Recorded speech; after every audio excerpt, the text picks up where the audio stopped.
close. Holy moly. Welcome back to Backcountry Couples. Yeah. I hope you all had a nice week off. Yeah, we missed you. Totally. Kidding. We did. No, we did. That's right. Get it right. I did. We had a little bit of fun in the sun. Happy pre-Friday, y'all. Everybody had a I'm good just drinking week. water. Yes. It is Happy Thursday for some. It is Happy our Friday for us. So that's exciting. We'll chat about that, which is fun. So welcome to Backcountry Couples.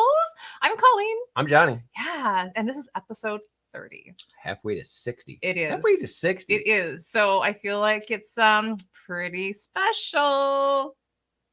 No? Yeah. You're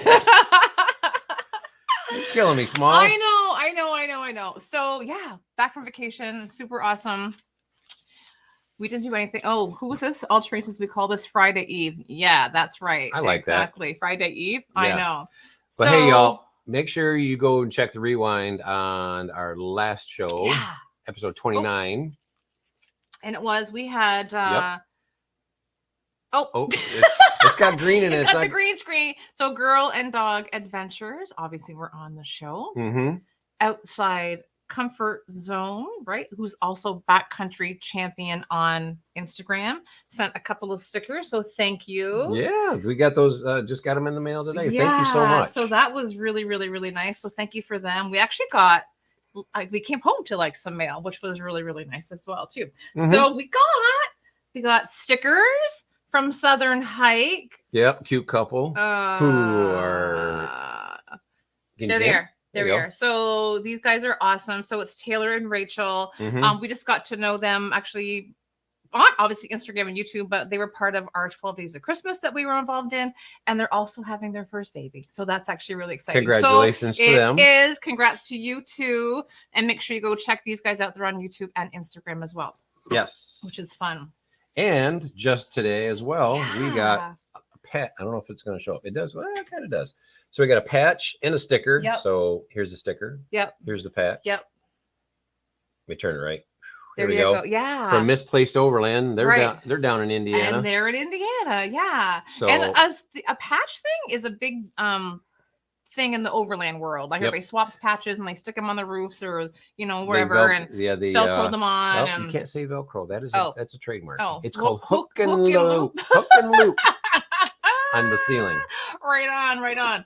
And so speaking of stickers, right? So we have our own with a green, you can't see. It's got a really pretty green tree, which is awesome. If you want a sticker, shoot us a DM or a little email or whatever, and we'll shoot you out one. Yeah. But we also got other mail today. Very exciting mail. You ready? Oh, yeah. Look at this. We got toques in the mail, right? And again, the logo's not going to show. Oh, maybe a little bit that way. Which way? This way? It's not going to. Here we go. We got it. We got it. You can see and the outline. These are from our guests tonight. So that was super exciting. They're soft. They are. So they're beautiful. So thank you very much to our friends tonight. Absolutely love it. So I'd wear it. So I can. I don't know. Michigan lost. Is that bad if you do? Oh, looks like you have a hole in your head. I don't know if you can wear that or not. No, but I love it. I do love it. And we will definitely wear these. And we thank you very, very, very, very much for that. Yeah. So that was beautiful. We are. It is our Friday. 'Tis. Because we're going away for the weekend. Yep. Again.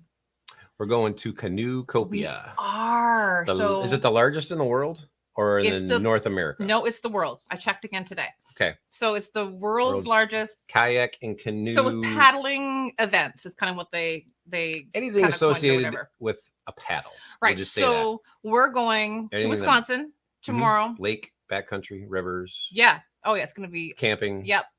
All that stuff. Expeditions. Yeah, they're going to do everything, which is really cool. So we're going to go to Canoecopia. And we're going to do a couple fun things. So one is we'll do a quick little Instagram to say, hey, this is what we're doing and where we're at kind of thing. But we're going to also videotape it for YouTube. Yep. And because not everybody's going this year, which is fine. But we're also going to do YouTube live. So we're going to go YouTube live from Canoecopia. So if there's a question, we'll do like little pop-up spurts thing. Yeah, like or if we don't use YouTube, it'll be Instagram. So kind of watch for both of those. And I mean, if you have a question for one of the vendors or whatever, we can do it through us or whatever. And I think it'd be kind of fun. So yeah. So kind of, stay tuned for that. That'll happen on Saturday. Mostly Friday, we're going to kind of get our feet wet and kind of see what's going on. And we'd like to thank our sponsor, Mick Fire Starters, for sponsoring the show. Right. Because, all of our guests who are on the show get a nice little gift pack that Patrick and his team put together for us. They do. And it's a little 4-pack, which is really awesome. They're all multiple natural, colors. Made in the Pacific Northwest. Colors have no effect on colors have no effect on the burn time or anything like that. They're just colorful. Yeah, they are. And they're really, really awesome. So all natural, burn for 20 minutes. Yep.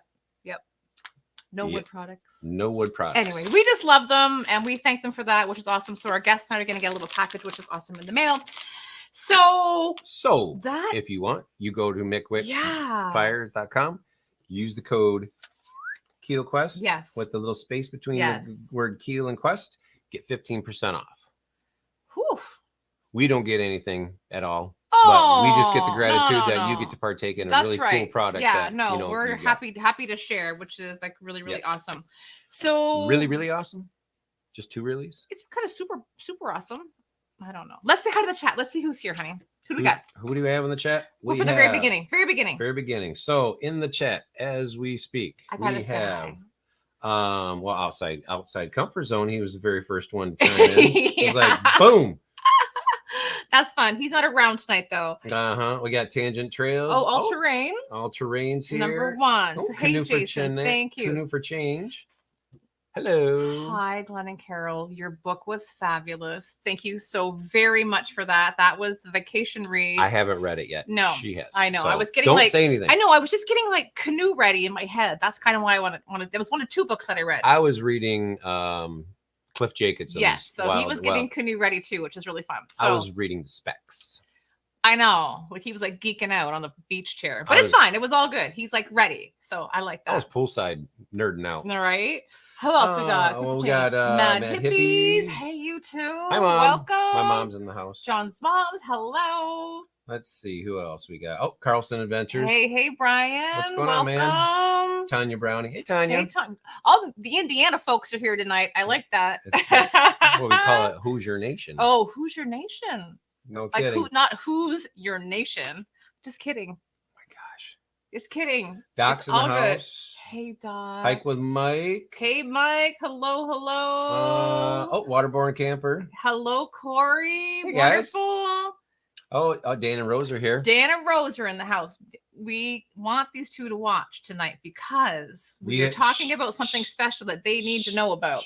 Oh, up trail. Hey, Bob. How are you? Welcome. How's things up there? Hey, Bob, did you go to the UP200? The UP200, the dog race. Oh, I can't. I want to go do that next year. Check that out. So, and we have Kevin Munson. Hey, welcome from North everybody. Carolina.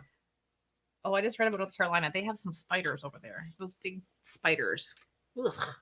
They're like the size of your hand. I told you I read that. Well, it depends on how big your hand is. That's true. If you got if it's a little kid's hand, then it's small. Are we going fuzzy? I'll stand still. That's very hard for me to do though. So good luck on that one. Right. Anyways. Without further ado, welcome to another episode, Backcountry Couples. Thanks again for letting us have the week off. It was fun to get away, but yeah, here we are. And here we go. I know. So one more thing. If you like what you see, and if you're new, hit the bell, hit the thumbs up, say hey, say we're new, all that fun kind of stuff. Noobs in the house. Right. Yeah, exactly. I'm a noob. You are? I'm always. I don't think so. So. I'm always learning something. And I know every week we say, oh my gosh, it's so exciting to talk to these couples. I am very excited. Again. I'm super excited. I want to personally thank everybody who chimes in. Yes. Live and in the rewinds. Yes. So, that's just super awesome. Well, and not just that, I think that we've had some great suggestions from people too that said, hey, this couple would be great to have on the show, you know? So that's been really, really fun too. So we've been reaching out to some different people. That's the other thing we were going to say is that we're booking April and May. So yeah. So if you are a backcountry couple, Dan and Rose, if you're Dan and Rose, yeah, right. Or if you know a backcountry couple that we're gonna come and hang out with us for like, you know, an hour and a bit and chat and whatever. I mean, yeah, right. Come and hang out and give us a buzz on a DM or an Instagram or a email or whatever, right? So you can do that at coolquest@gmail.com. That's right. So you can do that, which is really, really sweet. So thank you for that. All right. I'm excited. Good. I know. About dang time. I know, right? Okay. So. It's been a long day. It has been. Are you ready? Here we go. Here we go. Here we go. We have Indiana in the house tonight. Hoosier Nation. There you go. This backcountry couple has traveled Indiana and beyond, including Isle Royale National Park, Glacier National Park, and Alaska, just to name a few. Their website, blog, and Instagram channel showcases their backpacking, kayaking, and hiking adventures. So let's get outside and put your best foot forward. Welcome from Hoosier Hiking, Tom and Erinn. Well, hey guys. Hi guys. Hello. How y'all doing tonight? Very good. Yourself? Oh, we're doing awesome. Thank you. It's a beauty day in the state. Super, super awesome. Yeah. Thank you so much for coming and hanging out with us for the hour and a bit. Hey, it's really special to be here. There's not a lot of people like us out there. We got to stick together. Agreed. Yeah. But we are finding that people, you know, are like, hey, you know, we're a couple or we like to do that stuff or we're not all crazy or we don't want to kill each other while we're on the trail. So they're out there, which is really nice. Yeah. There's more than meets the eye. There is. So welcome. Thank you. So we have two questions. Same two questions we started. How did you two meet? And how'd y'all get started in hiking? English class in college, we met. Okay. And it took us a few tries, but we figured it out. And we've been together for 20 years, going on right now. Yeah. Awesome. His uncle told him to get in a group of girls, that was a good way to, you know, meet the ladies in college, I guess. And I guess I was a sucker. I felt good. You know, if you have to do group work, this is a way to force ladies to talk to you. So I got in a peer editing group with 3 ladies and myself. So I had an excuse to talk to them. Oh my God. We're changing the title of the show. I love it. That's perfect. That actually is really good advice.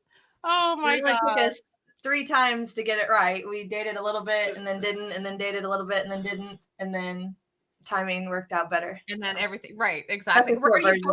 Are you both from Indiana? Mm-hmm. We were delivered by the same doctor. Oh, stop it. No, we really were, but we weren't. How'd y'all figure that out? Our moms figured it out when we were like, we're getting married.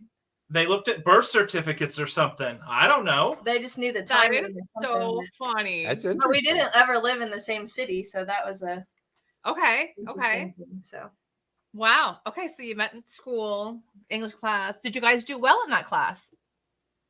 I survived. I helped a lot. I think I helped him a lot. Okay. She helped a lot. He chose his group well. Okay, good. Yes, he Smart did. girls, right? Only the best. That's awesome. Very cool. So, Erinn, were you outdoorsy growing up? Oh, I was probably a tomboy. Yeah, for sure. Okay.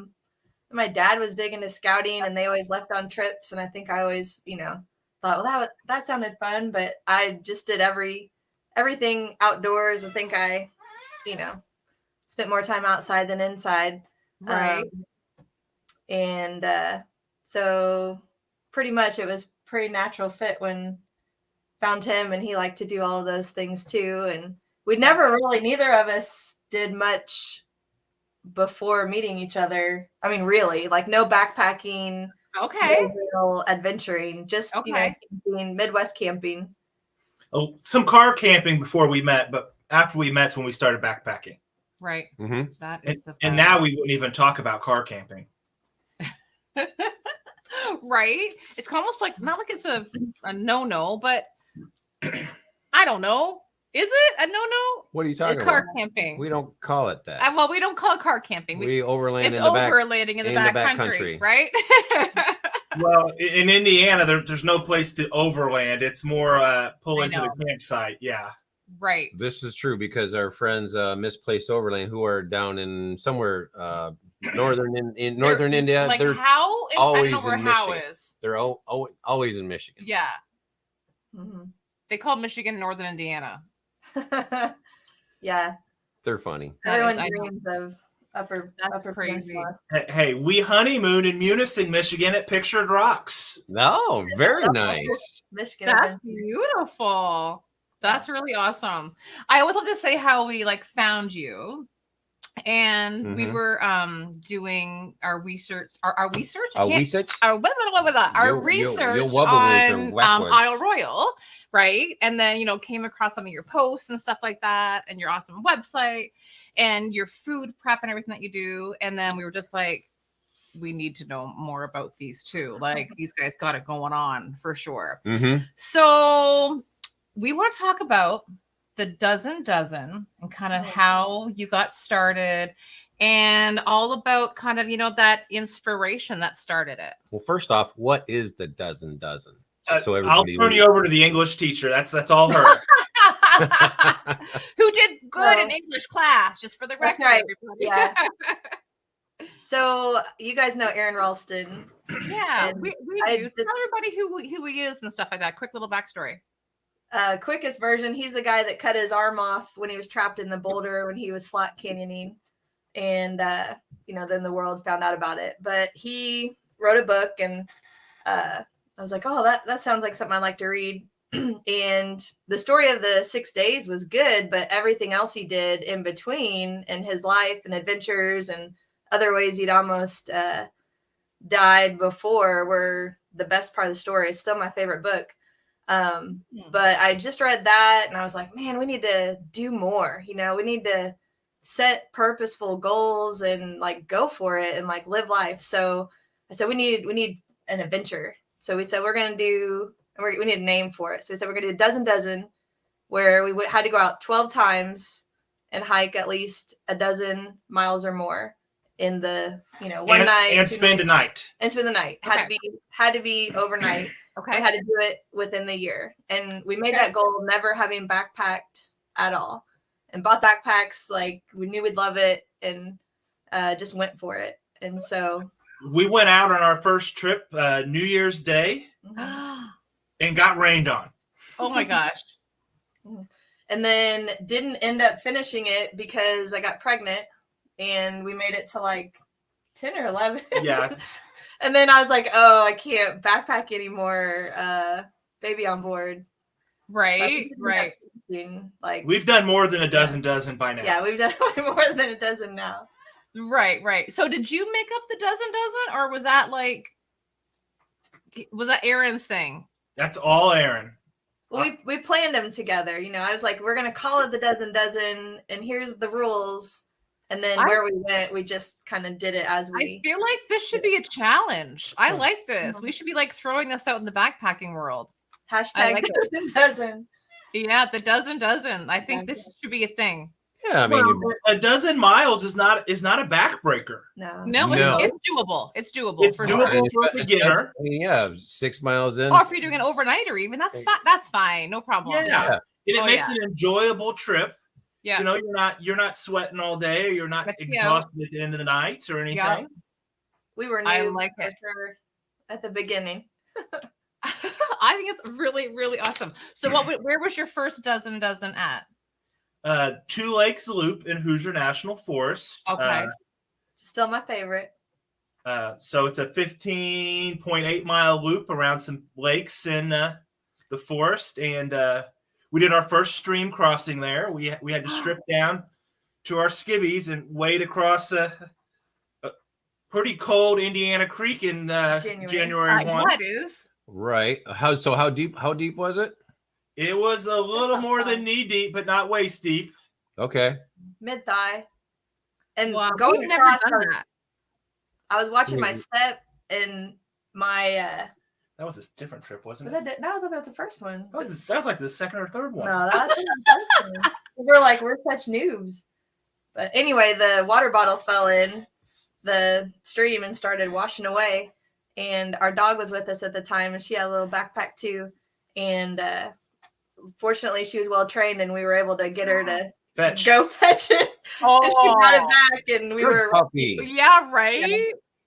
Holy moly! I think that was another trip. I don't think that was the first one. No, there's the first one. We were so panicked. What do we do if we don't have our water? Because we had a water filter. I know, but it was like the Well, that's the trip. She was very reluctant to trust the water filter.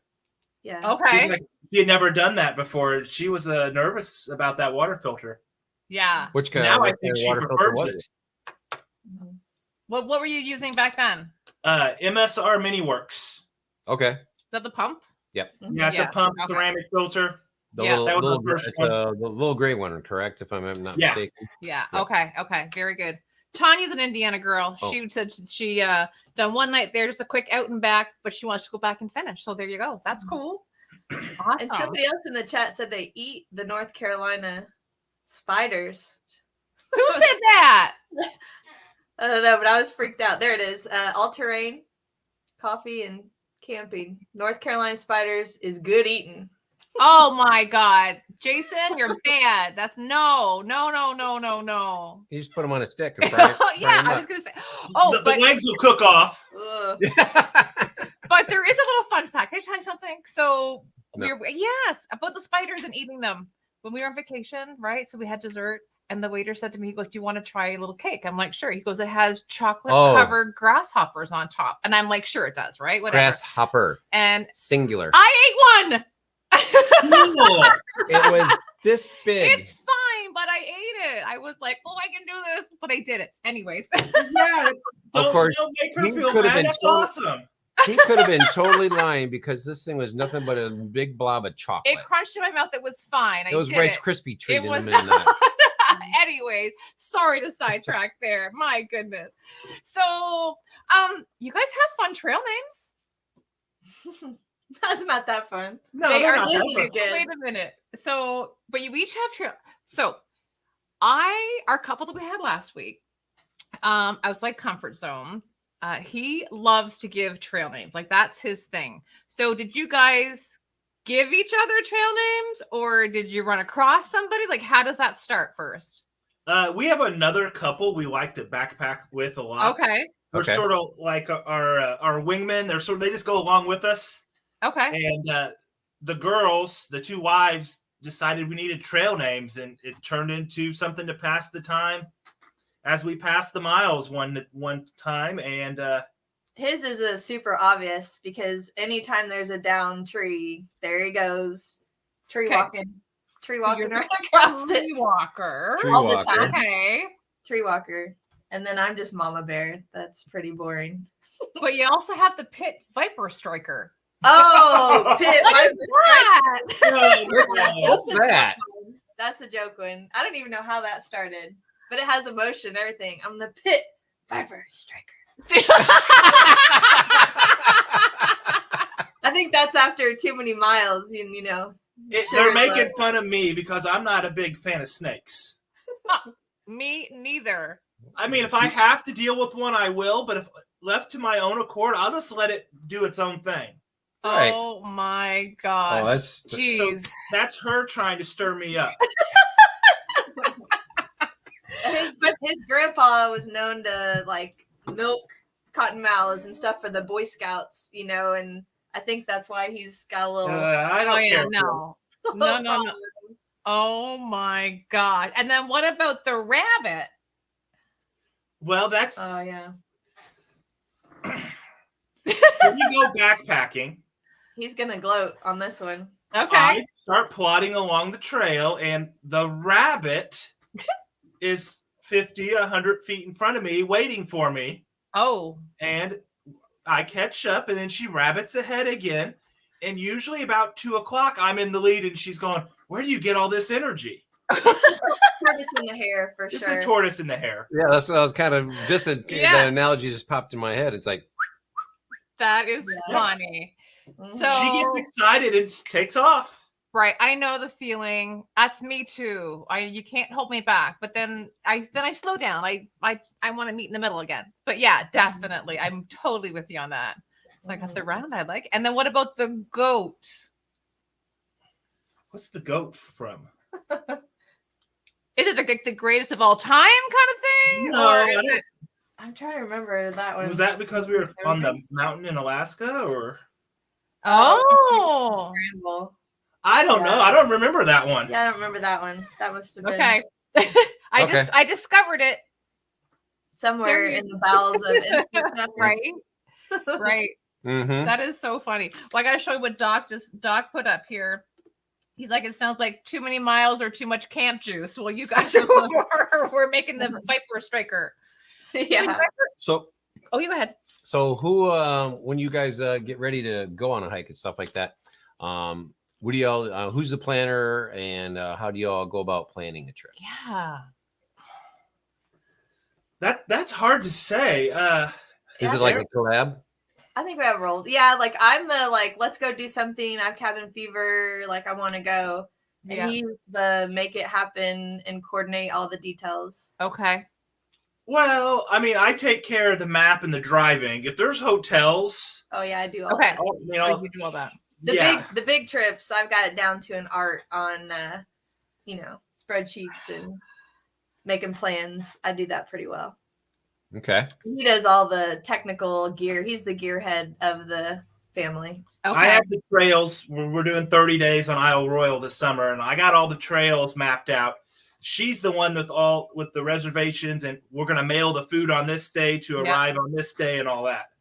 All logistics. I can't wait to talk about that. I'm so excited for that. That's cool. So what when you're planning your trips, what's the criteria you look for? On where we want to go? Where you want to go, what do you want to get out of it? Whatever fills your check boxes to go to that place. We try to avoid the crowds. Right on. We're always looking for the hike that's the less crowded hike, the less visited park. There's some great things that are some very popular parks, but we tend to maybe go a little bit off the beaten trail a little bit, looking for places where it's not that you won't see anybody, but you'll see fewer people. It's just more of a wilderness experience. Right on. Yeah, for sure. Yeah, I think it always starts with something that we've seen or heard about. Like Alaska was the Dick Pernecki Alone in the Wilderness. We saw it on PBS one night and then bought all the books and read all the books and dreamed that, that's bucket list. We've got to go see where Pernecki built the cabin and the lake park and all that. Yeah. And then Glacier, I think we just heard was like for backpackers and was, not very crowded. And we could have stopped at Yellowstone on that trip. Right. Yellowstone, you spend how many hours in your car waiting in line and things like that. So we zipped. Not that Yellowstone's a bad place. I'm sure it's outstanding. Right. We didn't want that. So we just sort of drove right on past it, and we didn't wait in line once at Glacier. Right.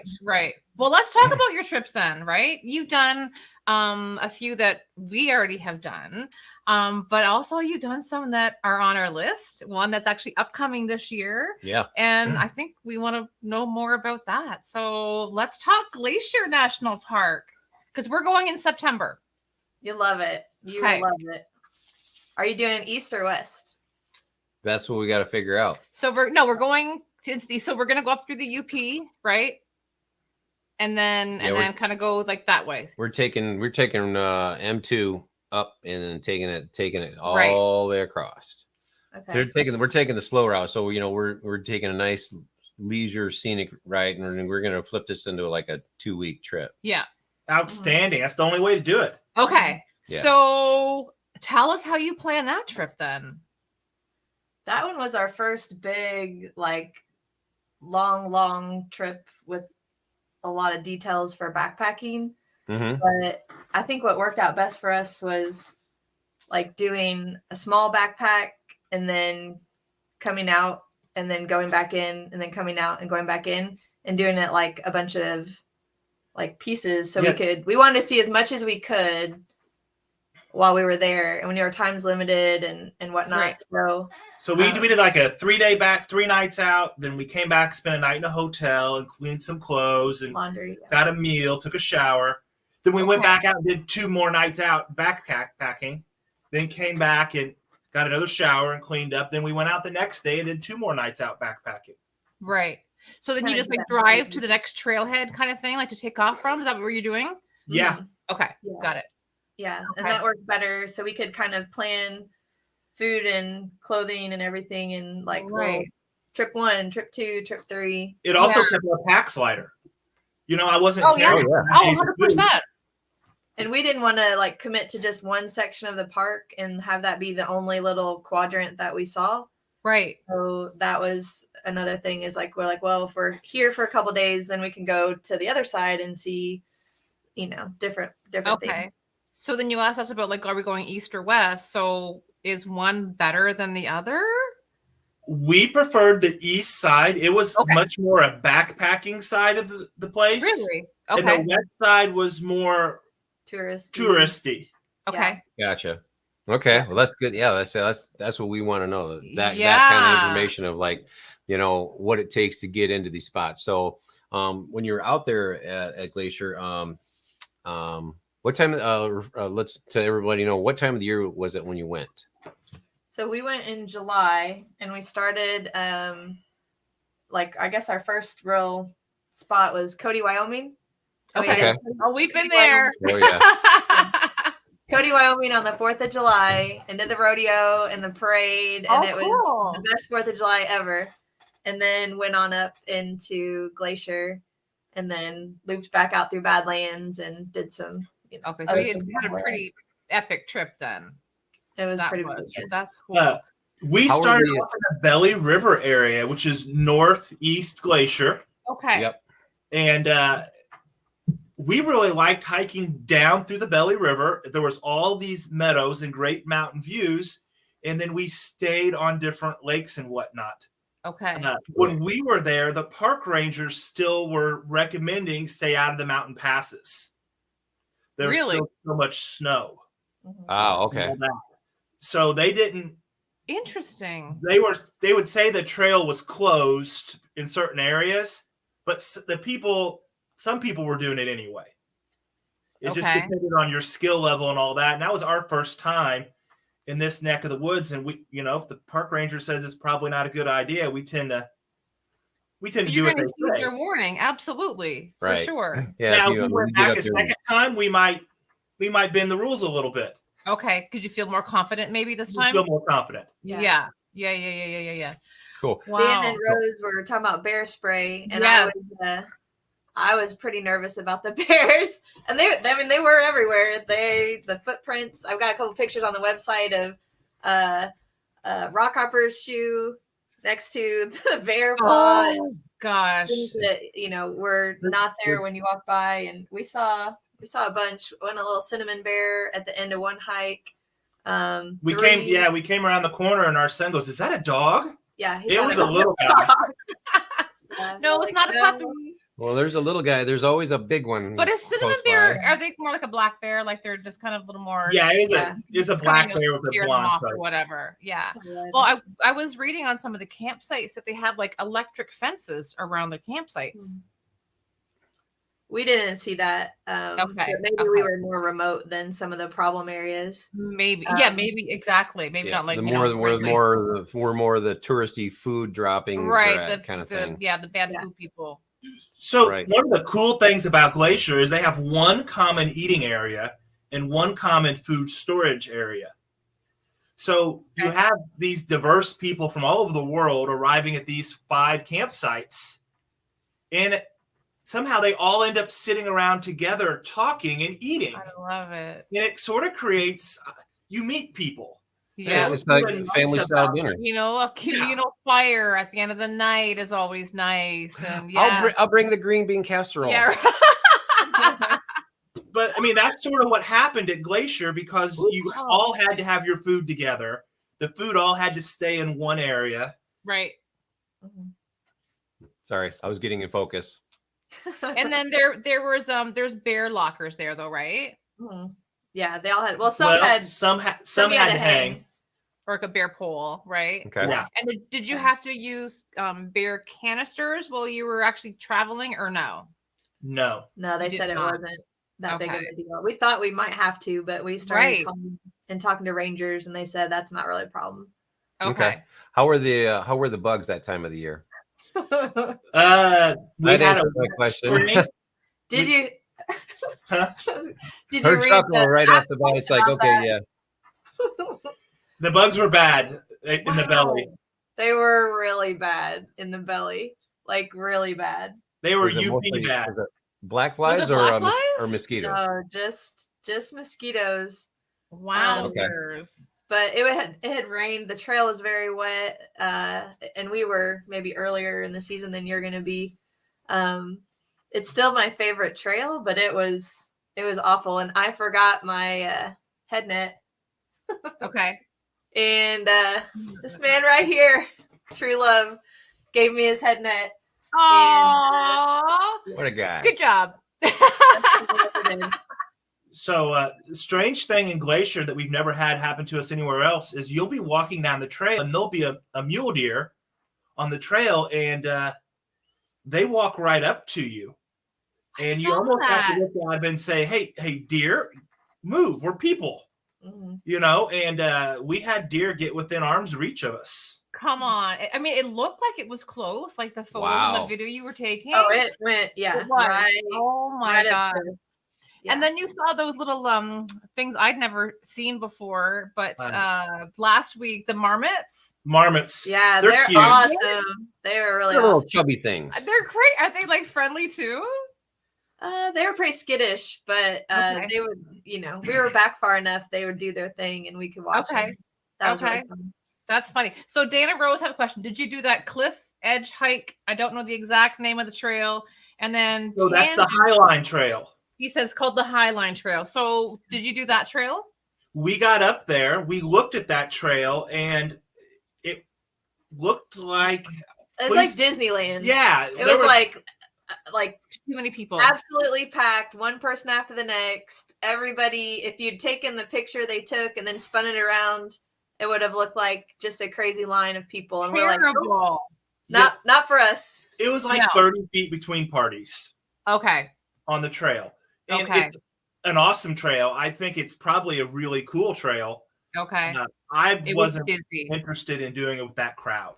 And most Right. people, they walked in like 10 minutes, got their amazing picture, and then turned right around. And So got it's just turned that around or sort of whatever. photo Right. op place, and it is beautiful, but not the kind of. Just not what you were for Yeah. sure. So when you're documenting your trips and stuff like that, do you have like you have bring professional camera gear, or are you just using like your iPhone or your phone? She's my photographer, and it's Yeah. all her iPhone. We joke that he's my muse. It's like I don't exist because he never takes pictures. I have to take them all, so I'm like never in Oh, any of the geez. pictures.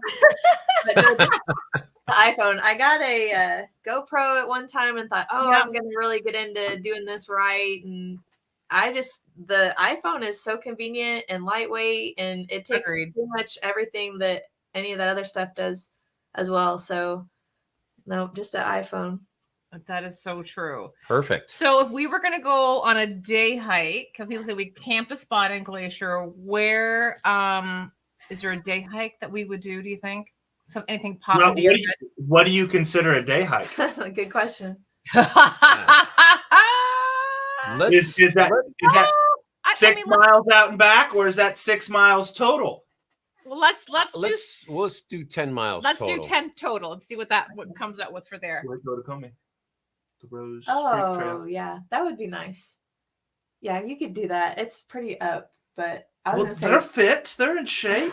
Come I was on. gonna say Gunflint Okay, so we have two different or trails. not. Okay, what is it? The The Florence Falls. No, the one that, oh my gosh. I'm going in. We saw the bears, the lake, and you want to go to the pass. Oh, that was Gunsight Pass. Gunsight. Yeah, I have boundary waters on my head. So I was like, Gunflint. And I'm like, that's not right. Not it. Gunsight. Okay. Yeah, Gunsight Lake. Yeah, because you looked at that one. Gunsight Pass.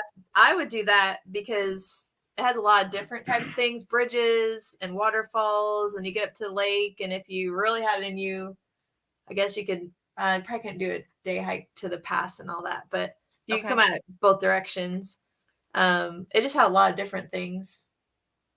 So I like the I think it's Rose Creek Trail or the trail up to Lake Otokomi. Mm-hmm. Oh, Otokomi. And you down. Okay, good. It was a nice lake. You got to hike on a little bit of the scree and all that, and it was just a nice place. You're sort of tucked in the mountains of this lake, and when we were there was still snow coming down to the edge of the lake and waterfalls all feeding into it. And it was just neat. That was pretty neat. Yeah. That was one thing I did notice with your photography and stuff like that. You had a lot of waterfall pictures. Yeah. That's what I was going to say. My favorite thing about Glacier is, I mean, there's waterfalls of all different kinds. Okay. Everywhere. Okay. Right. I don't think you can go wrong on picking something because there's so many different waterfalls and whatnot. And we thought the pass system was going to be super complicated, and maybe it is at different times of the year, but we had our like pre-reserved ones, but really the half that were reserved back, like we walked in, we talked to some of the rangers and we were like, okay, we have this plan, but what would you go do? And they were a wealth of information on saying, agreed, what do you want to see, and and here's what's best right now. Yeah. Because we had one of our trails got closed down because there was a bear kill on it. Just gonna say that. Okay. Mm-hmm. And we had to sort of scramble. Mm-hmm. Yeah. Yeah, the couple we're going with, Dan and Rose, they're like, keep in mind we're not in great shape. Might be too fluffy. You guys will be just fine. But we actually reached out to you guys last night, was it, in regards to the maps you use? So you use the Nat Geo maps. Do you have it right there? He does. Yeah. So yeah, okay. Because I mean, that's perfect. So that's what we got for Isle Royal, right? We got that, and we did like most of our maps or our trails through that. So exactly. So John's gonna order it. So 2-part question here. Of the lakes that you all visited on that trip, what was your favorite? The lakes in Glacier? Yeah. Yes. Crosby. The beach, on the gravel beach in the day. Yeah, that's my favorite hike ever. My son was prepping us. He's like, I'm going to ask you guys some practice questions tonight. Like, what? Okay. He was like, what's your favorite hike ever? And we just stood there, and he's like, you're not ready for this interview at all. Like, well, I don't think of that. This is a hard question. But I think that is probably, Cosley Lake in the Belly River, which... Get my map out now. And we had the place to ourselves. There's hardly anybody in the Belly River because it takes a little more effort to get up there. And it's for sure like, well, that could probably be a 1 or 2 nighter. Okay. But I mean, it's a commitment, to get up there. But it was just beautiful. And you had mountain straight into the lake, and then waterfalls. And then you kept going on up to the next lake, more waterfalls. And you're just super isolated. And if you don't mind getting eaten alive by bugs, it was pretty nice. They should be a little more tame though, because we're going like mid-September. So we should be you'll have good weather. If you're doing that, the creek crossing there, if you head up to Lake Elizabeth, it's not bad at all. Okay. I mean, that wasn't a big deal when we went at all. Mm-hmm. Okay. Now the second part of my question is, of all of the lakes that you all visited, do any of them have access to put kayaks in? How far do you want to carry your kayak? I don't think that far. Probably like across the parking lot. As far as I'm talking. None of these lakes would be accessible unless you are a real beast of a human being willing to carry a kayak for miles and miles and miles. Okay. But the main attractions, like St. Mary's and Lake McDonald. Lake McDonald, like those are beautiful lakes, and absolutely, if you bring your own, I think you could probably get it in there. They're you could paddle them. It's going to be cold water. They'll have warnings. They'll inspect your watercraft. There's all sorts of people inspecting watercraft because they didn't want invasive species. Right. Yeah. Everything has to be sprayed and wiped down. Yeah. Yeah. But you could get on those lakes and you could paddle just fine. Okay. And that'd be fun. You can't tour there. There's not campsites where you can paddle into campsites. Right. Okay. Like a little day paddle, whatever that is. Okay, that's cool. Thank you for that. I'm excited. I mean, we've started kind of planning loosely right now. So, and I've been writing my notes down, but I can also watch the rewind. I got it. I got it. Circle, which is good. So if you're on the west side, they have all the paddle boards and all that. I mean, it was, oh my gosh, there's like 30 paddle boarders, like all right there. Okay. By the concession stand. And I'm hoping September's not going to be as crazy. It's usually a little less, popular at that time of year too. So cross our free, it's not going to be crazy. All right.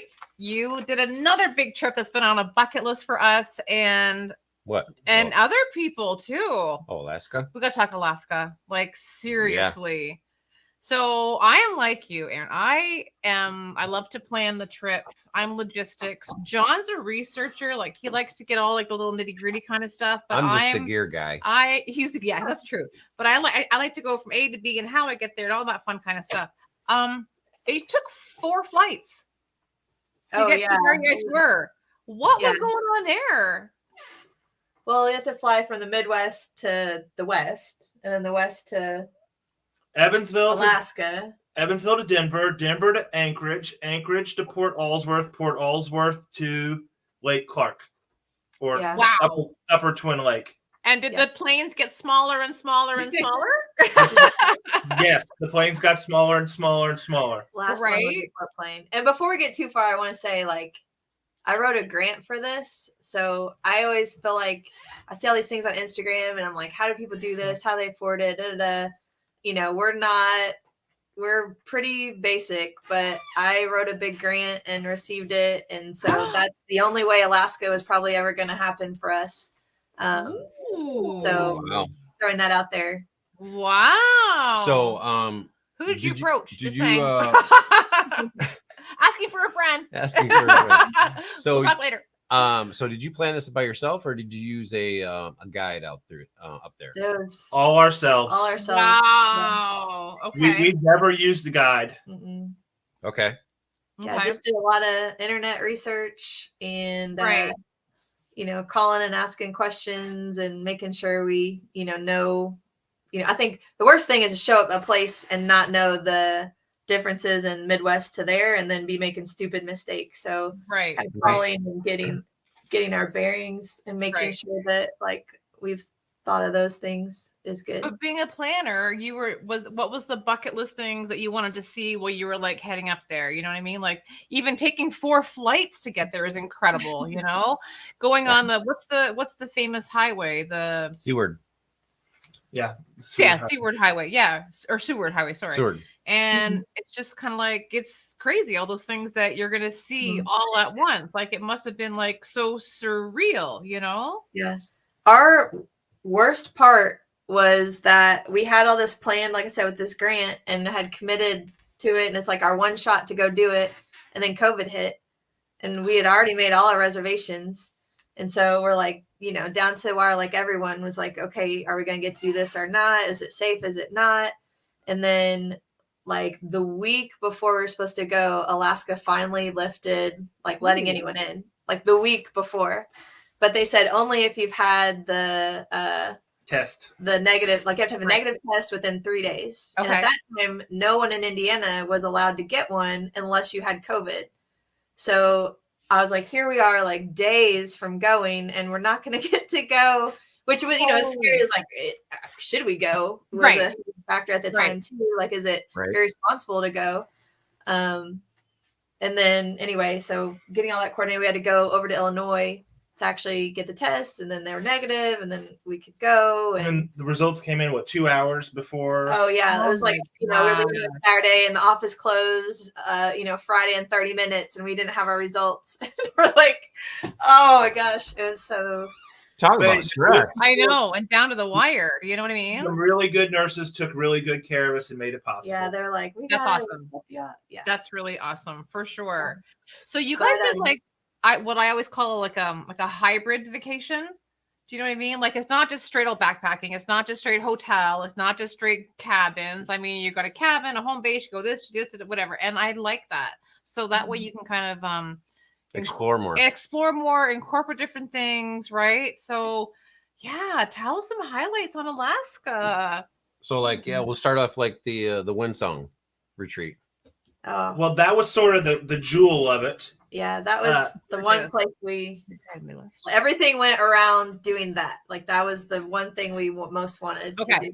So I think resort is a stretch. Lake Clark is the third least visited national park in the country. Tends to be our theme.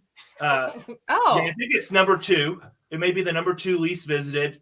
Gates of the Ark. Isle Royal. Yep. Yeah. So it's up there.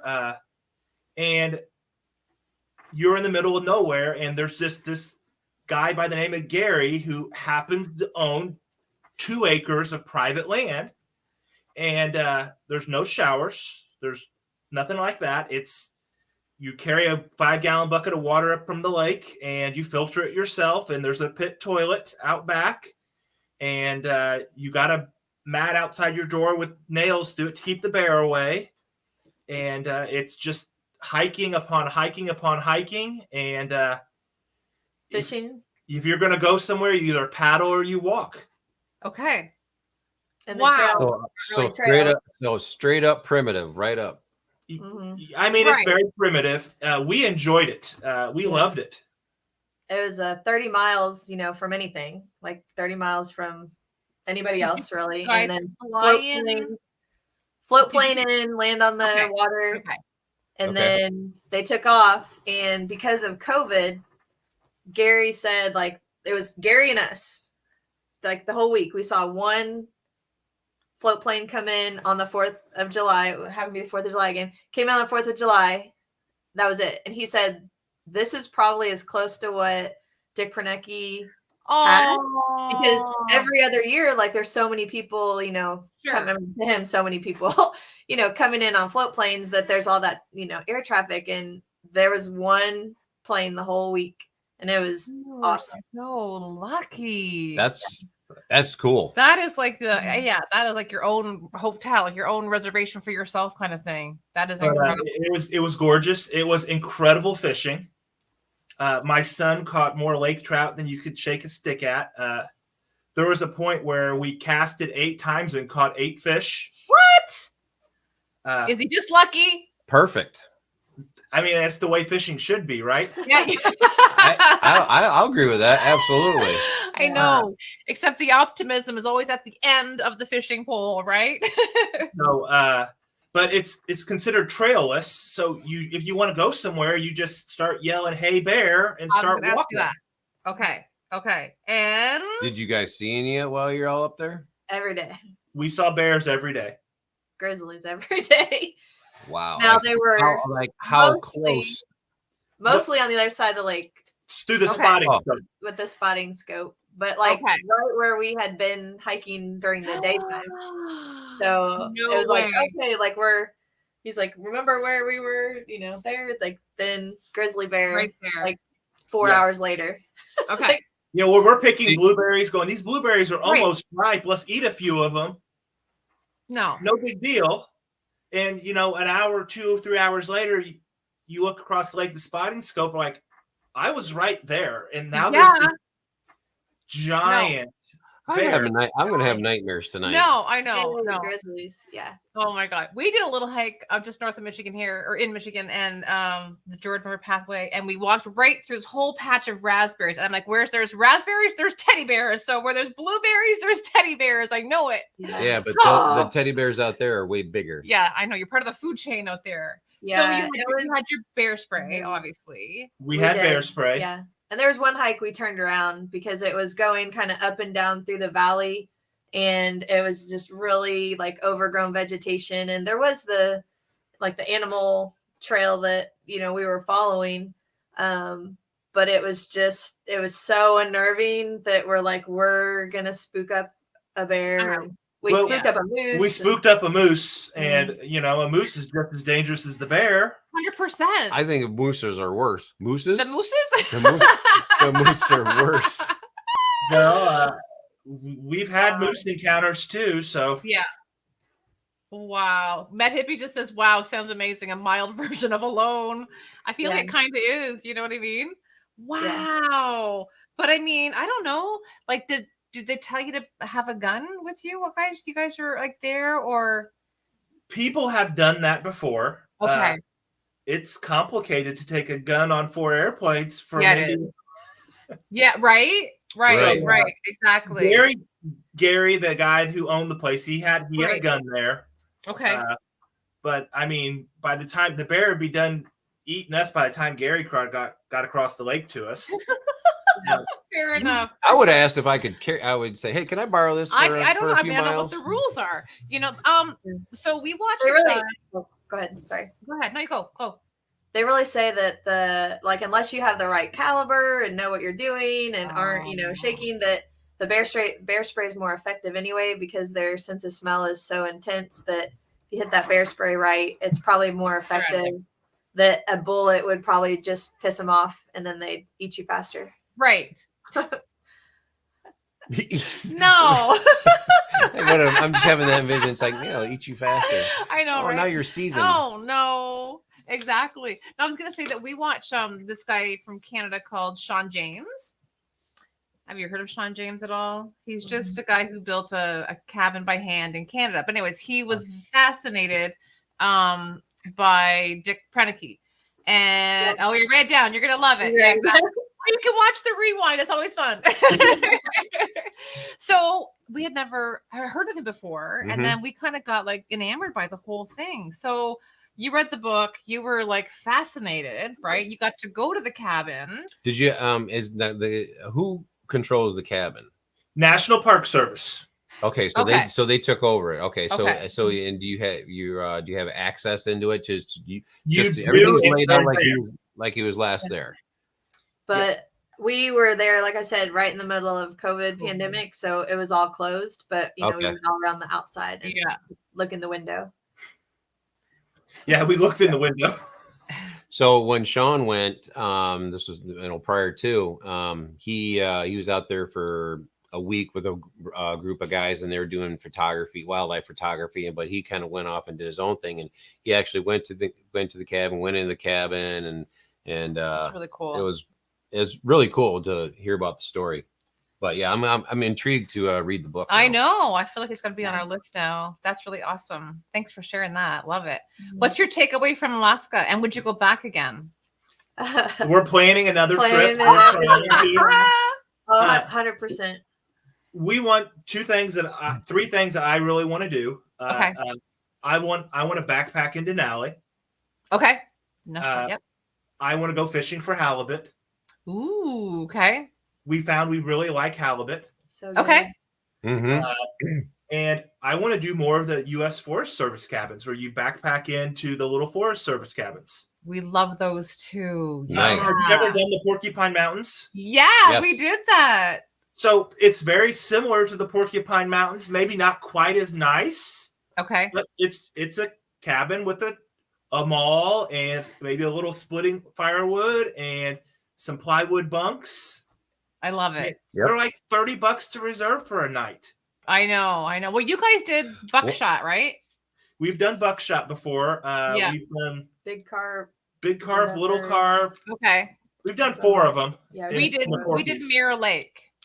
Okay. Yeah. So that's where blackfly ate my brains. Oh, geez. That's my first experience with a blackfly. Oh my gosh. Pretty sure it was sucking my brains out. One of your segments up there in Alaska, what can you tell about Orca Island? Oh, yeah. Orca. That was like That was glamping 100%. Oh, yeah. Okay. Yeah, I saw the yurts and stuff like that, but getting in there and then experiencing the I cold. wouldn't go back to Orca Islands. I wouldn't go back either. I mean, it was nice. It was a thing. It was a splurge. It wasn't. Okay. It wasn't our people. It wasn't our thing. Okay. Like, Okay. we quickly realized, like, okay, this is not what I thought it was. Everyone Right. there was taking the helicopter ride to the top of the mountain to have the guide warm their hands and take them on this dog sled. Oh yeah. Oh, wow. Yeah. Okay, let's like put the two-legged people away. The away. two-legged. But the let's two-legged mammals. let's focus on. What was your experience? You guys went out into like the little coves and stuff like that, and the around the islands, right? Correct. What was that like? I mean, did any whales come in or anything in that area? They had whales a few weeks before we got there. There were Ooh. seals, and the seals were doing their little thing. Okay, Yeah, they it's pop like, up. Yeah, but it's hard to get a picture of them. Yeah. Oh, you don't know when they're coming. it's like Yeah. that gopher game, you know. Yeah. It's like you try to smack them, and then You hear them. Yeah. You hear the splash and the real husky breathing for a second, and then they're Yeah. gone. And then we saw the saltwater sea otters, which Okay. are really cool. Yep, and they're bigger. That they were huge. Yep. And then the smack of jellies, that was pretty awesome. So Oh, we're woo. kayaking and we look down and there's just thousands of jellyfish. Like, and they don't have stingers. They don't sting. I didn't find out. The kind that we had, that we were told they didn't. There are like thousands of them right under the kayak. And it was crazy. I Yeah. never heard of that before. Yeah. That's cool. But my favorite part, perhaps animal wise, was we did like river rafting down the Kenai. Yeah. And Okay. it was during the salmon run. And so, like, lined up all down the side are the fishermen, and then they're cleaning the salmon. Wow. Bald eagles, like, wait. They're like, this is an easy meal. Like, all the guts that spill out after they clean the salmon. And we saw, like, I mean, I stopped counting like 60 bald eagles. I mean, it was insane. Just bald eagle, bald eagle, bald eagle, like five in one picture, and floating right through all that was awesome. And then that night we went on a hike. It was like 9 o'clock. It's still bright It's as light. can be Yeah. outside. Right. And so we're like, well, let's go hiking. So we went to one of the falls where the, salmon are supposed to jump up and whatnot. And then like saw the grizzly, like eating, catching him. Just the epic Alaskan moment. That was my favorite, right there in the middle of Cooper's Landing and on the Kenai. That was pretty cool. And that was Aubie's Pretty favorite amazing. part. Our son's favorite part was fishing on the Kenai. He liked that.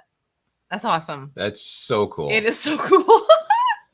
Well, I Very feel cool. we've got everybody now even more excited to Yeah, go to Alaska. I mean the eagles are so. I mean the quantity of eagles in Alaska is like astronomical. I mean I think it's what's the big city in Alaska? Anchorage?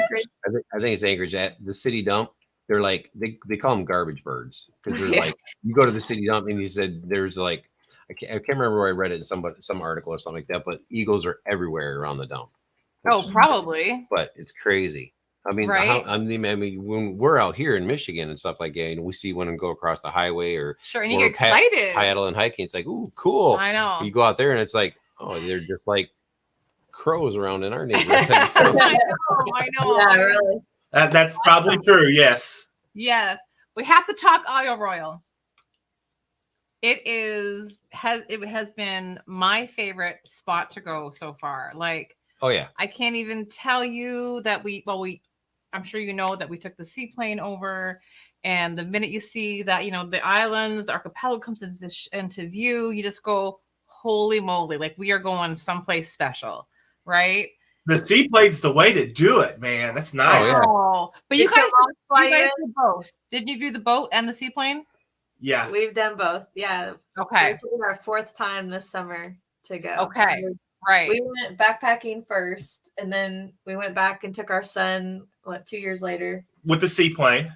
with the seaplane for him. Flew in, And then then we went and we kayaked, which was pretty awesome. Did you bring your own kayaks? We did. Yeah. Yeah. Okay. So Okay. you took the boat Very over there. kayaks. Yeah. Okay. Huh. And then this summer we're doing a whole month on the island. How are you doing that? So he wrote the same grant that I wrote. Tell you later. Yeah. He wrote the same grant that I wrote, and that was his epic dream trip. Okay. An extended amount of time hiking every bit of it. My goal is to hit every campsite and every trail in Isle Royale. That is crazy. I love it. We're going to be close. There's a couple that are going to be real hard to get. Okay. So how many miles are you planning on doing? Between 130 and 140 this time. Okay. So you're not redoing the one. You're going to have to do redo the ones. We'll have to redo some of those. Okay. Parts. Yeah. Okay. Yeah. Wow. And is it strictly backpacking or is it going to be hybrid? We're taking the kayaks as well. Okay. We're going to kayak on the Wendigo Inn, Washington Harbor, and try to get to 2 campsites there. Try to see the America shipwreck and all that. Okay. Wow. So we saw some kayakers leave like Daisy Farm right one day when we were there, and they were like going into some. There's 4 of them. Yeah, and they were going to some, they were heading some north. Weather. They were heading north. It was south. No, we were at Daisy Farm. They went Daisy Farm that south. way. They went towards Rock Harbor. They went towards so they Rock went Harbor. East then. Yeah. Okay. But anyways, yeah. So northeast. Sure. But what I was gonna say is that we weren't really thinking about like canoeing and kayaking, and then we're like, we never really saw any like portage signs, and then all of a sudden we started seeing portage signs, which is just a P. I thought it was always a standard, like the guy with the canoe on his head, but that's just a standard P here. And then when we were at McCargo Cove, we saw people actually with their canoe and did like a portage and hop in and head out again. So that is a lot of planning to do that. That was a lot of planning. That is a lot of logistics for carrying your boat and knowing, because I didn't think it was very clear at all. Now, mind you, I wasn't looking for it. They're not short hikes and either. They're not short portages. Yeah. It depends. I didn't think it was too bad at all. Okay. Well, the one was gnarly. The Duncan to Tobin was up and over with our kayaks. That was 0.8 of a mile. That was so bad. That 500 foot of elevation gain. Oh, it was hard. Like I have a good workout, and that was brutal. That was hard. I know. Well, when we canoe, like our canoe is like 37 pounds. How much does the kayak weigh? Her kayak is 44, and mine's like 49. Wow. 48. Yeah. It's just the number of trips it takes with a kayak, because one for the gear, one for the boat, one for the other boat, one for the rest of the gear. So you do it 4 times. Yeah. Or so, do 1.5. So you're going to be doing a lot of portaging. Are you going to do any circumnavigating the island to get to on the northwest side? There's that one campground where it's only accessed by boat. We're not that skilled. Mm-mm. Okay.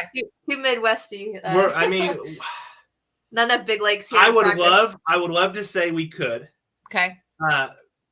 The reality is we're probably not skilled enough to be on the big lake. It is big water. But if you stay close enough to the shore, you should be all right. I don't know. Well, the cold. You got to have a place to land. And on the north side of the island, I think there's 14 or 15 miles where it's cliff. There's no place to land. Oh. Well, that's a big stretch. Yeah, I did not know that. Wow. And even on the southern shore, right there coming out of Rock by the Bell across from Daisy there. Yeah. Canoe Island. Around the way there for several miles, you could land if you have to, but it's going to be a lot like Stoll Point. I don't know if you walked out on Stoll Point. We didn't get to Stoll. Yeah, no. Oh, sorry, you gotta go back. I know, we are gonna go back. Absolutely. But yeah. That's always our last day. That's the very last thing we do. So, is we always hit have you been to Grand Marais? No, we were on the No, he been to Grand Marais, he said. No. Oh no. Okay, well it's really rocky, like rocky big rocks, not like cobblestones. Okay. And you could come in, but if the waves are 2-3 foot high, boy, that's a good way to get hurt, tear up your kayak. So no thanks. we're just not that skilled. So we'd rather make more trips and build up our skills slowly than get ourselves in cold water. 100%. Absolutely. Or Really cold cold, like water. 30 Right. 36 Exactly. degrees. Yeah. Oh my gosh. No kidding. So where are you starting your trip then? So you're starting at Wendigo, you said? This trip will start at Rock Harbor. Okay. Okay. Rock to Daisy, Daisy to McCargo, McCargo to Todd, Todd to Little Todd to North Lake DeSore, North DeSore, yep. to Wendigo. Oh, Spend a couple days in Wendigo, hike the Huntington Cove Loop, yep. Feltman Lake, gosh darn it. Yeah, right. We're gonna Lake Skizwit or Skizwit Point. Yep. I know you mean Skiwiat. Yeah.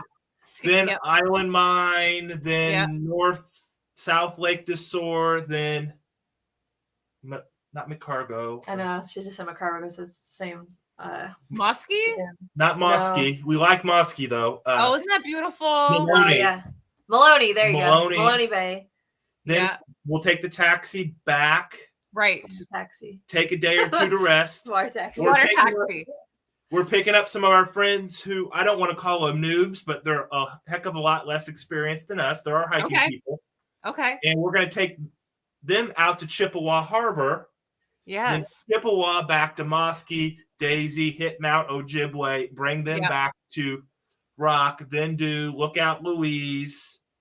Oh, wow. And all that. Then we'll take another ferry all the way to Wendigo, then kayak all Wendigo, then bring a ferry back to Rock, and then I think a day hike. Still Point on the last day. Yeah, you gotta go there. Wow, that is amazing. So is there a window of time for the water taxis? I mean, like obviously ideally like hey, I hike 2.5 miles an hour. I'm gonna be here from this time to this time. Do you know what I mean? So what's that window look like? You tell them, well, I don't know, you tell them, but they're going to pick us up at 11 o'clock. So we try to be there the night before. Okay, so you camped the night before there then. Okay. That's a good plan. Yeah, right. I agreed. I'd rather have the time to burn looking over Lake Superior than be worried about missing my ride. Oh, 100%. Absolutely. Yeah, that was our fear when we did our loop is, getting to Rock Harbor, for hooking up with the plane. And it's like, yeah, let's just do this. And, and try to not, leaving Daisy May and then hiking it. And we always try to make it. Say that we don't want to, be that, fastest known time people. We want to take everything in and enjoy everything and all that kind of stuff. So, but we did meet somebody who has been to the island like 35 times. Yeah. And and the other dude was 13 times. Yeah. And you see so many people or hear so many stories that they're just the love of the island. So the gentleman that been there 35 times, he has seen 22 moose and 8 wolves. Yeah, so he saw a lot of wolves, which is really cool. So it's like, 8 wolves out of, that's not too bad a ratio, I guess. Not so terrible for sure. That's great. That is amazing. So are you doing any research or anything while you're there for a month? Like, are you going to... That's part of his grant. He's going to study the trophic cascade. Okay. Because we did run into some people who were like monitoring like trees they had planted like 4 years prior and stuff like that. So what part of that loop was that? Was I don't remember exactly where they were. We came off the ridge. Mm-hmm. We came off Greenstone Ridge. I can't remember exactly where they were, but it was. I was like, "How did you do that?"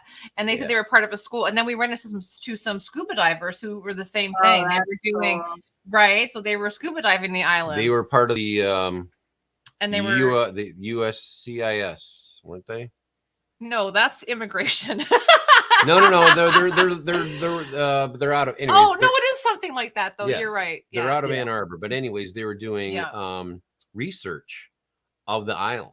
And they were diving along the shoreline and they were going down, I don't know, probably 30, 40 feet. And they were doing, all they could say is they were just filming the island. That was really cool. Certain sections. Yeah, that's really neat. That is really cool.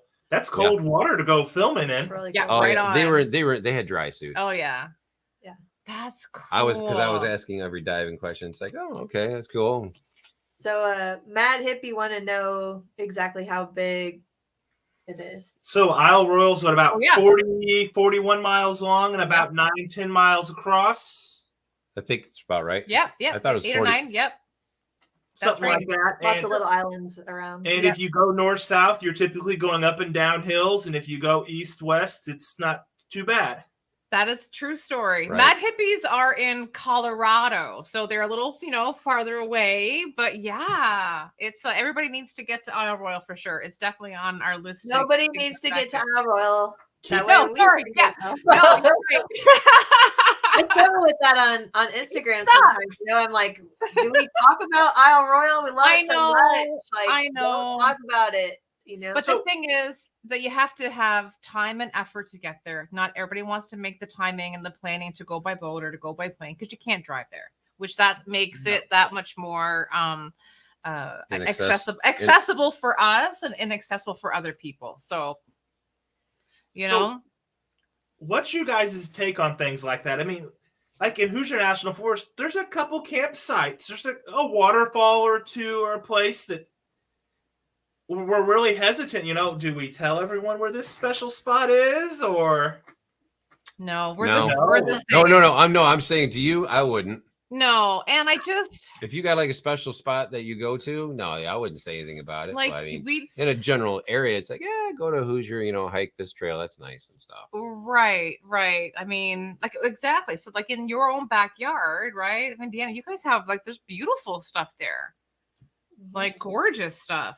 So you have the Deem Wilderness?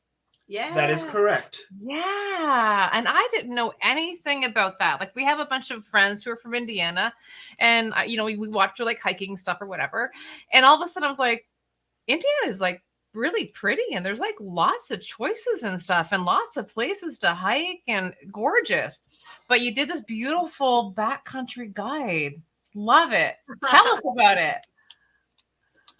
Erinn, you do all the talking here. Ambitious. Like, wow. I don't know. I mean, that was one of those, I don't know how that started thing either, but there was no good guide to all these campsites. And it's probably, I don't know, the most used or accessible, or it has the most all in one area. Okay. And then Monroe is right there, and there's some caves to explore. There's a lot of really interesting things. And when we started kayaking, it probably has our most accessible like kayak camping with options and where to stay. And we just were like, we want to see what they look like to know what's worth going to and whatnot. And it wasn't out there. So that was our contribution to Indiana, was we made the wilderness guide, and we one day over a weekend kayaked every single spot that we could get to. That was a lot of kayaking. That was a lot of kayaking. Yeah. For the paddling, and then everything that we just kept tackling it till we got as many pictures as we could of all the numbered sites in the actual. I mean, there are hundreds of sites in that area, but there's only 26. I think the Forest Service says are official. Okay. So. See, yeah, no, that's amazing. Is any of it dispersed? It's all dispersed. Okay. So they're okay. I like that. And then when did you start your website and your blog? I mean, that's ambitious. I mean, people have like YouTube channels, you throw a little something up there, whatever. But I mean, a website's a pretty big commitment. Are you with their website? You guys have something big going on too. I mean, the video and the video editing, we should get more into that. But to me, that's like the editing. So I think maybe what you're doing is trickier, but that was part of my grant for the Alaska grant, was like along with what I was doing with what I got it for, was to like encourage families and women to get out and try this, and to make a website, and then also like try some of my own writing with the blog. Hopefully write a book someday. Well, that's on my list. I was going to ask about. First of all, John just put the link to HoosierHiking.com. Yep. Everybody, please go check out their website. First of all, it's really easy to use. Like, it's really super easy navigation. Like, that was amazing. So love that. And, but yeah, I was wondering, like, I mean, you have the contents for a book. or 2? Well, we don't know about that. We're working on it. It's in my head. I never want to sit still long enough to sit down and write it. But I mean, I think I have the bones of it. We got a title. Okay. Yeah. Well, that's a That's start. Exactly. We got a title. We do have a title, so we're gonna You debut need like it a right handful here of like on coffee Cool cocktails. Cast. Oh no!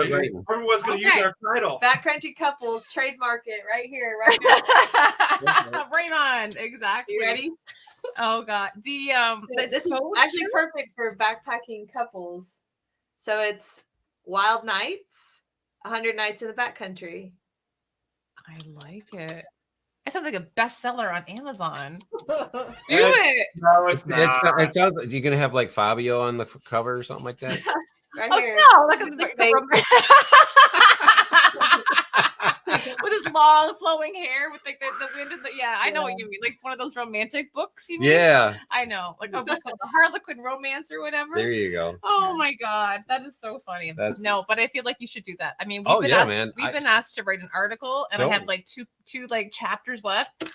And I'm like struggling writing an article right now, let alone a book. But I feel like you got this. I mean, start writing. I know. Don't wait. I feel you got it. Just copy and paste from your website. I love it. Oh no! I'm just kidding. And you guys are good cookers.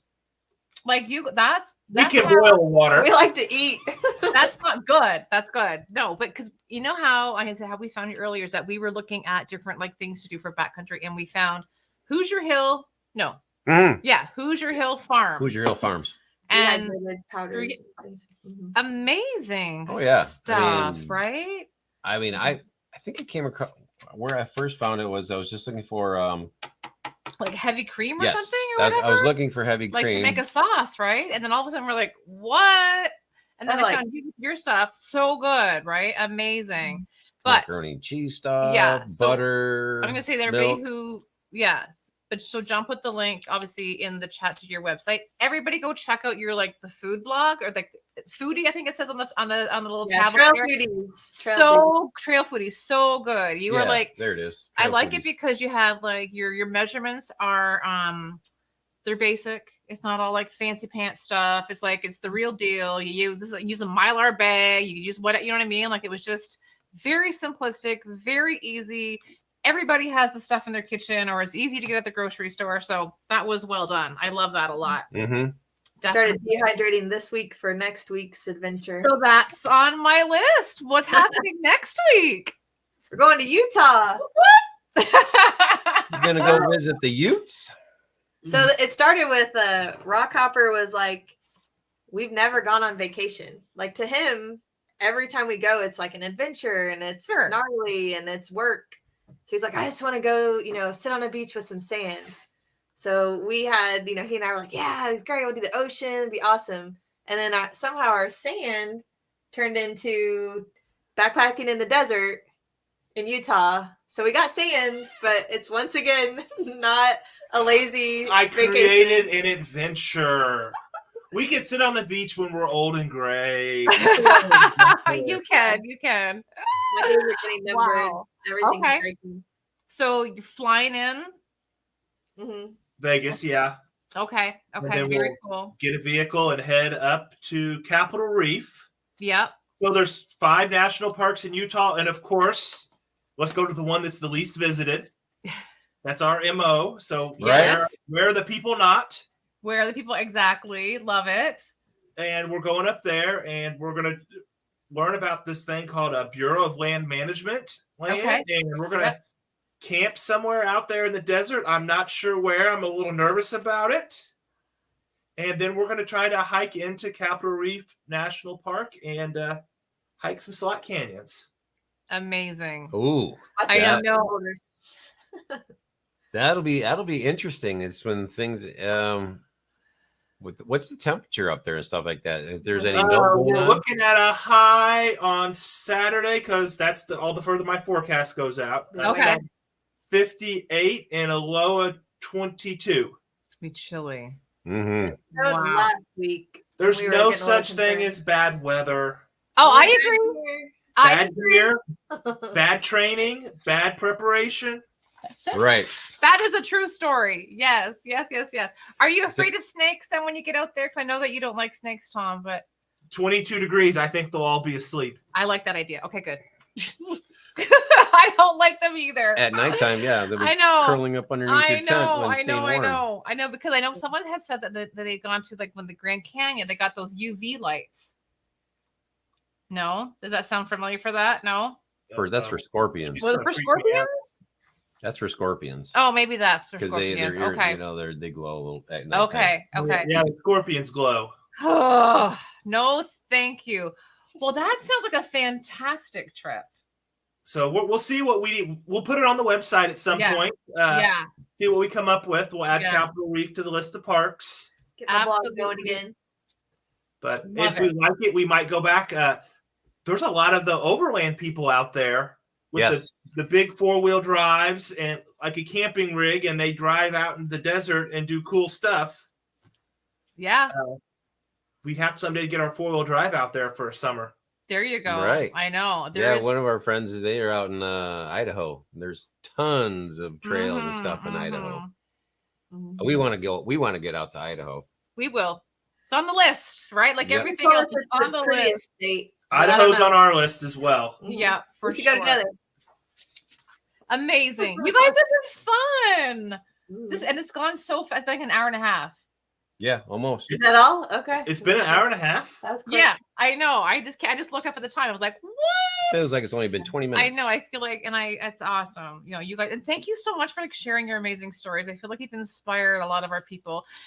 All Terrain on here just said he's going to go try that Thai pineapple coconut rice for sure.